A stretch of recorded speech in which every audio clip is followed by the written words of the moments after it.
पूजा में भस्म अर्पित करने का एक विशेष महत्व होता है। 12 ज्योतिर्लिंगों में से उज्जैन में स्थित महाकालेश्वर मंदिर में प्रतिदिन भस्म आरती विशेष रूप से की जाती है और ये एक बहुत ही प्राचीन परंपरा है। लेकिन हमारे मन में हमेशा ही इस बात को लेकर के सवाल आते रहते हैं, क्यों भस्म से हम उनका अभिषेक करें या फिर शिवलिंग पर अभिषेक हमें भस्म से क्यों करना चाहिए। फ्रेंड्स, जब मैं बहुत ही छोटी थी, मतलब बहुत ही छोटी कहने का मतलब कि सच में जब मैं बहुत ही छोटी थी, बचपन की ये बात मैं बता रही हूँ, तब हमारे मन में हमेशा ही इस तरह के प्रश्न आते थे कि शिवलिंग पर भाई भस्म क्यों चढ़ाना।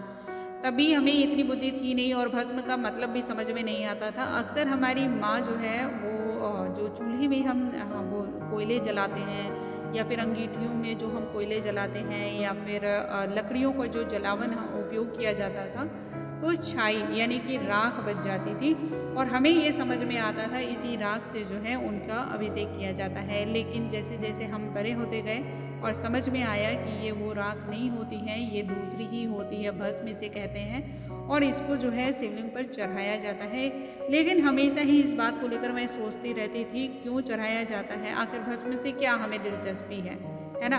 कई बार हमारे मन में भी ऐसे सवाल आते हैं, तो आज मैं आपके भी इस सवाल का, इस जिज्ञासा का समाधान लेकर आई हूँ दोस्तों, क्योंकि मैं बहुत ही परेशान रही थी और जब मैं बड़ी हुई तब इस बात को समझ पाई, तो आज आपसे भी ये बात शेयर करना चाहती हूँ। हेलो दोस्तों, आप सभी का द डिवाइन सोल में बहुत बहुत स्वागत करती हूँ। यदि आप चैनल में पहली बार आए हो तो चैनल को लाइक, शेयर और सब्सक्राइब करना बिल्कुल ना भूलें। साथ में नोटिफिकेशन बेल को जरूर प्रेस कर लें ताकि हमारे आने वाले हर लेटेस्ट वीडियो की जानकारी आप तक तत्काल ही पहुंच सके। दोस्तों, वीडियो का जो कंटेंट होता है वो बनाने में हमें बहुत ही ज़्यादा मेहनत करनी पड़ती है, क्योंकि इसको देखना, हर एक चीज़ को जमा करना और फिर आप तक इन बातों को सही तरीके से पहुंचाना, ताकि आपकी कहीं भी जो है कोई भी चीज़ ऐसी ना लगे कि आपको समझ में ना आई हो। इसके लिए मेहनत हमें करना पड़ता है दोस्तों। तो इसके लिए चैनल को सब्सक्राइब तो कर ही लें, क्योंकि ऐसे बहुत सारे वीडियोज़ इसमें आपको मिल जाएंगे। हम सभी जानते हैं कि भगवान शिव अद्भुत और अविनाशी हैं। भगवान शिव जितने सरल हैं उतने रहस्यमयी भी हैं। भोलेनाथ का रहन सहन, आवास, गुण, जितनी भी चीज़ें हैं वो अन्य देवताओं से बिल्कुल ही अलग हैं। शास्त्रों में एक ओर जहाँ सभी देवी देवताओं को सुंदर वस्त्र और आभूषण से सुसज्जित दिखाया जाता है, वहीं दूसरी ओर भगवान शिव का जो रूप होता है वो निराला ही है। शिव जी हमेशा ही, ये आप कहीं भी आप उनकी तस्वीर देख लें या फिर कहीं भी आप उनका जो प्रतिमा है उसमें भी आप देख सकते हैं, हमेशा ही हिरण की जो छाल होती है उसे धारण किए हुए रहते हैं, शरीर पर भस्म लगाए हुए रहते हैं। शिव जी का जो प्रमुख वस्त्र होता है वो भस्म ही होता है, जिसे हम राख कहते हैं, यानी कि उनका पूरा शरीर भस्म से ढका रहता है।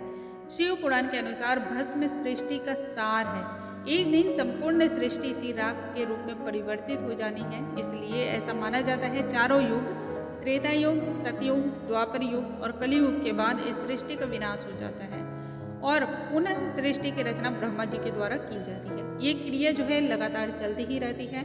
इस सृष्टि के सार भस्म यानी कि राख को शिव जी सदैव ही धारण किए हुए रहते हैं। इसका यही अर्थ है दोस्तों कि एक दिन यह संपूर्ण सृष्टि शिव जी में ही विलीन हो जानी है।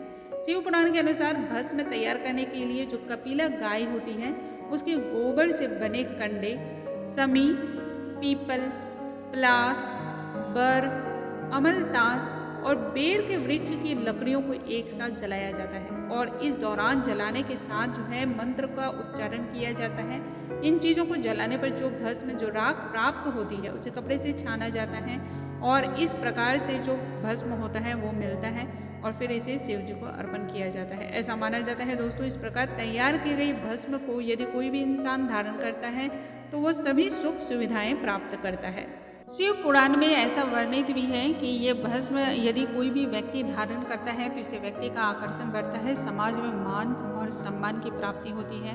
अतः शिव जी को जो अर्पित की गई भस्म होती है उसका तिलक अवश्य ही लगाना चाहिए। जिस प्रकार से भस्म यानी कि राख से कई प्रकार की वस्तुएं शुद्ध और साफ की जाती है, ठीक उसी प्रकार यदि हम भी शिव जी को अर्पित की गई भस्म का तिलक लगाएंगे तो अक्षय पुण्य की प्राप्ति होती है और कई जन्मों के पापों से मुक्ति भी मिलती है। भस्म की एक विशेषता ये भी है कि यह शरीर के रोम छिद्रों को बंद कर देती है। इसे शरीर पर लगाने से गर्मी में गर्मी और सर्दी में सर्दी नहीं लगती है।